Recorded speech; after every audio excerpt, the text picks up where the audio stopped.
针对新北市有高中生伫学校防台视，这高风险的囡仔要登去学校，要安怎来处理？教育部长潘文忠今仔是表示讲，这高风险的少年要对关护所登去学校，会请学校做伙来讨论，互学校了解。嘛强调讲3月底就会有结果，卖来提供经费予各县市。5月会设33个中介的教育基地，这少年人要登爱先去中介教育，才会当去登去学校读册。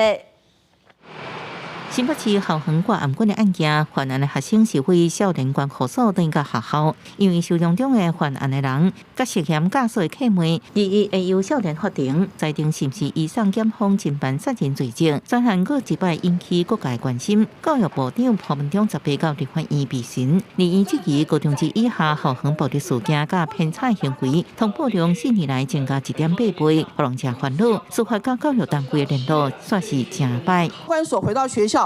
在5天左右的时间才来通知，不管是校园的人力、辅导人力、行政人力，其实都不足。中介基地这件事情，教育部国教署已经跟县市开过3次的会议，其实讨论到很细啊，选项有民间的，也有他们自己县市公办的，这是他们反映出来，但是他们需要经费。由教育部来协助。立法局质疑，根据统计，这离开校管所的少年，一年来再犯率高达5成。因为这少年离开校管所进前，是不是有经过完整的评估，确定适合登到学校？发生事情你就告诉我说，我们要立刻花多少时间，最快时间回到学校。我只请问。